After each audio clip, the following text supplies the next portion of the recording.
man. They call them fun boys. They'll say, we gotta have some fun boys in the section for Busta. Bro, Busta Rhymes wanted him in his section so bad. Like, what? Pulled him to the section, like through the rope. So when I walk across the street to the crowd, I'm walking through the crowd and somebody grabs my hand. Just softly put their hand in my hand and just hold it. So I look, you know, and I see this big chain that said flip mode. Just diamonds iced out. I look at the chain and I know what flip mode is, so I look up. Now all this happened in split seconds. I look up and it's Busta Rhymes. If Busta ever try to film me, hit you with no lanes to what you saying, yo. Should have with that 9 milli fucking tell yo. Yeah, I can hit better than him. You better not play with me. I will and perform Busta Rhymes show. Rumors about Busta Rhymes' alleged behavior have resurfaced, painting a controversial picture of the rapper. I seen you talking about Busta Rhymes before. Oh yeah. In some of your videos. Oh yeah. Super zest monster. So Join his VIP sections at clubs. This claim, along with stories from others, has sparked discussions about Busta's rumored preferences and his alleged behavior toward both men and women. According to The Bodyguard, Busta once pulled a man directly into his VIP section, showing a strong interest. Other sources, including Orlando Brown, have hinted at Busta's alleged advances, with Brown claiming Busta is part of a group of rappers who secretly suppress their true identities. Even 50 Cent has chimed in with cryptic comments on the matter. The issue isn't about orientation, but about the hip-hop. But if you notice, like, there's countless videos of Busta Rhymes getting mad at females for just being girls. Why you getting mad at females? You go to these guys, they're in the club, go to their section. It's all men in the section. Differently in private. His history of lashing out, particularly at women, adds fuel to the fire. Videos have surfaced of Busta angrily reacting to women in clubs, while reports of inappropriate conduct with male escorts have circulated for years. Back in the early 2000s, Wendy Williams was among the first to discuss Busta's alleged preferences. She fearlessly reported on these rumors despite backlash, calling attention to contradictions in his public persona. Wendy's insights contributed to a larger conversation about how some figures in the industry manage their image while living secret lives. At its core, this is about more than orientation. It's about accountability and addressing allegations of violence and misconduct, behaviors that shouldn't be excused, regardless of personal identity. Wendy Williams was one of the first to publicly come from a very homosexual era of hip-hop as well.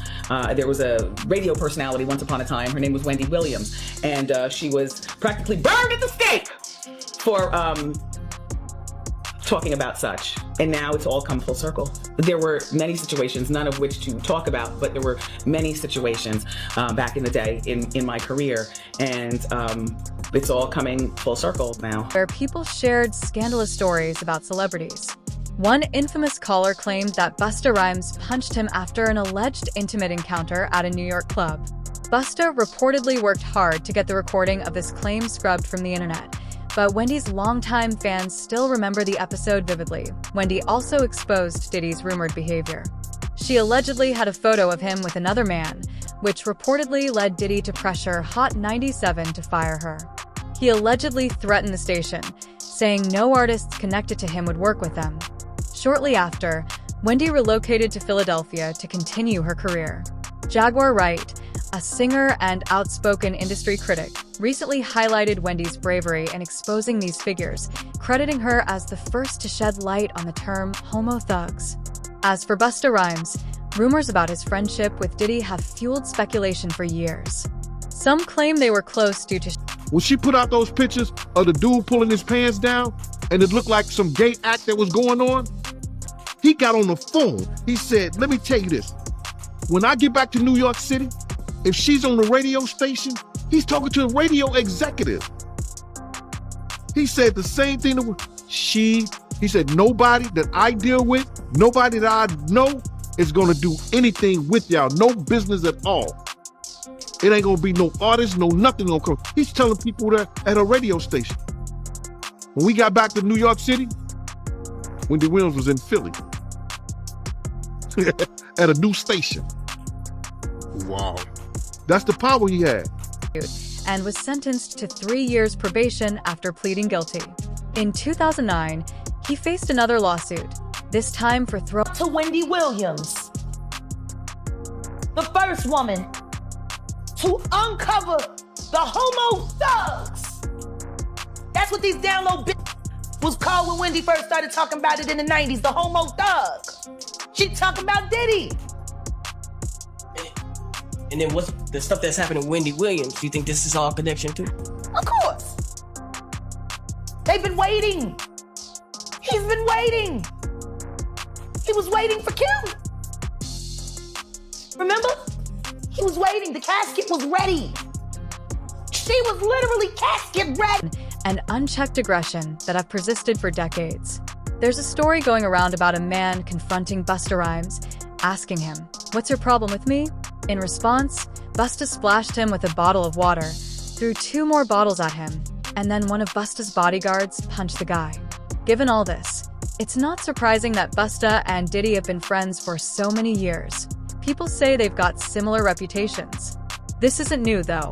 Big Homie, a former bodyguard for Ghostface Killah, has been speaking about Busta for years, even calling him a super... This is the father of the joint venture deals, the label deals, that's right, the production deals. That's right. This is the father. I'm gonna keep it a buck. I'm big up Dallas Austin because he pulled this all up. But when he did it, it was the complete shifting of the clowning. We've never seen it before. The same way. There's been a lot of greatness after. They added to the floors of the skyscraper. He designed the foundation for that skyscraper to stand on.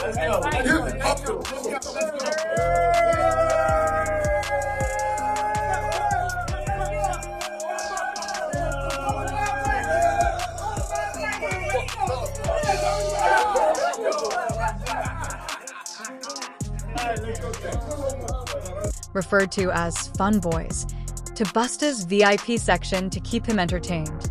Big Homie shared a personal experience to back this up.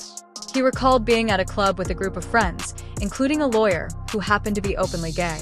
When Busta saw the lawyer, he reportedly insisted on pulling him into his VIP section, even going as far as roping him off in a private corner. Big Homie, who prefers to stick with his group when going out, was surprised to see the lawyer stay with Busta's crew for the rest of the night.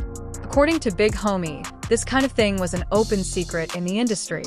He even claimed that Busta had a reputation for sending his entourage to scout hot young men to bring into his section. While these stories might sound shocking to some, Big Homie insists that anyone who's been in the mix knows about it. Recently, Big Homie stirred up more conversation with an appearance on The Art of Dialogue, where he doubled down on these claims. He mentioned that his aunt, a huge Busta fan, would always play his music at family cookouts, but he now sees Busta in a very different light. This guy was clearly excited to meet Busta Rhymes. I heard someone nearby say, "Oh, he's cute. I want him." That got my attention. I turn around, thinking, did he really just say that? The guy was decked out in flashy jewelry, clearly trying to impress. Then I saw Busta pull him into his section, walling him off like, "This one's mine." It was wild to see. The dude was ecstatic, completely in shock. Big Homie, who claims he's known Busta's ways for over a decade, was asked why others... I seen you talking about Busta Rhymes before Oh, yeah. in some of your videos. Oh, yeah. Super zest monster. For sure, bro. That's my thing, bro. Like, this has been common knowledge, though. Like, all my promoter homies would always say, man, you know, we gotta bring some, we gotta bring some, what they call them, I'm not gonna say it on there. They call them fun boys. They'll say, we gotta have some fun boys in the section for Busta. But, you know, I bodyguarded for Ghostface Killah before, you feel me? And being around him, you hear things, you feel me? I'm like, damn. And my auntie like the biggest Busta Rhymes fan, you feel me? Like, every cookout she playing it. All his little fast rapping, all of that, him and Craig Mack playing. His VIP circle. Being in the club, the section, backstage, that's what matters most to them. They admire him so much they stay silent. He brought up something rarely talked about, Busta's history of snapping at women. According to Big Homie, Busta seems to have an issue with women just for being women. "I've known about this since 2012, he said. There are countless videos of him losing it on females. One time, a girl touched him, and he completely flipped. threw a drink at her, and everything. Why act like that toward women? See? Big Homie also pointed out that Busta's club sections are often filled with only men. You go to his section and it's all dudes. Nobody finds that odd. Meanwhile, you're... Bro, on my soul, I'm out with a group of people. At this time, I was with Don Benjamin. You familiar with him? No, never heard of him. Model dude, like a model guy. He was doing like some rapping and stuff. His name Don Benjamin. I'm out with Don Benjamin. And the club we ended up going to, Busta Rhymes in there. So it was a little lawyer guy that was with us. And the little lawyer guy we was with, you know, he was a gay dude, super cool, tell me good guy. Bro, Busta Rhymes wanted him in his section so bad. Like, what? Pulled him to the section, like through the rope, and tucked him off in the corner. So I'm looking like, well, he ain't come with us. But I know he was in the little group. So if I go out with somebody, like a group of people, I try to make sure everybody get there together and leave together. No, he stayed with them. He stayed in there with them, bro. For sure, bro. You ain't never heard about this before, have you? Bro, this is common knowledge, bro. Like, if you in the mix, bro. If you in the mix, like I've been in the mix. We don't want bottle rats in our section. Well, why are you here then? Just to show off? So, I hear somebody say, oh, he's cute, I want him. So when I heard that, I turned around, like, man, did he just say that? Making all this jewelry to attract some men in here? You wild. Shocked me. But sure enough. And that was the guy that Busta Rhymes pulled back? He pulled him into the section. Pulled him into the section, and then they walled him off like this man. I'm like, damn. And that little dude was so happy. He couldn't believe that. He was shocked. On his YouTube channel, Olie shared a surprising story about an encounter with Busta Rhymes during a trip to New York City for a Halloween party. According to Olie, he was heading to a club with friends when the unexpected happened. I'm walking across the street, and suddenly someone grabs my hand. At first, I didn't realize who it was, but then I noticed this massive flip mode squad. I knew about this like in 2012. I knew about this in 2012. How come you think nobody else speaks up on it or says anything? Because, bro, these people admire these people so much. They want to make sure they in the section, they at the club, they at the video shoot, they can get backstage. That matters most to them. That matters so much to people. It's crazy. Like, but if you notice, like, there's countless videos of Busta Rhymes getting mad at females for just being girls. This girl touched him one time, he go crazy, throw a drink on her and everything. See what I'm saying? Like, what? Why you getting mad at females? You go to these guys, they in the club, go to their section. It's all men in the section. That ain't weird to nobody. I'm going to the bar, sorry. Text me if it get dangerous. But there's all this club security in here, like, nothing's finna happen. Nobody wanna kill you guys, bro. Like, when I get jobs for people who really got a threat on their life, I move way there. But man, you ask, bro, anybody that's in the mix, bro, like, you know, bro, most of these dudes, bro, putting on a major act. They don't want to be themselves. Crazy. They'll get mad at you for buying bottles of champagne to get a girl. They'll get mad, oh, we want these bottle rats in our section. What are we here for? Why are y'all here then? What are y'all here for? Just because y'all got booked to be here, okay, but sometimes they not booked. They just in there. And what they looking for, it ain't gonna be what you thinking of, oh God. Join him in his VIP section. Olie said he was thrilled at first, thinking it would be an exciting night partying with one of his favorite artists. I told him I'd check with my friends and meet him there, Olie recalled. However, things quickly went south when Olie and one of his friends got into a heated argument about going to the club. The fight escalated and turned physical, leaving... I'm walking, New York City, you know, going to a club. It was Halloween weekend, you know, everybody was out. And it was this party we was going to, me, my boy, and his friend that had came in from Detroit.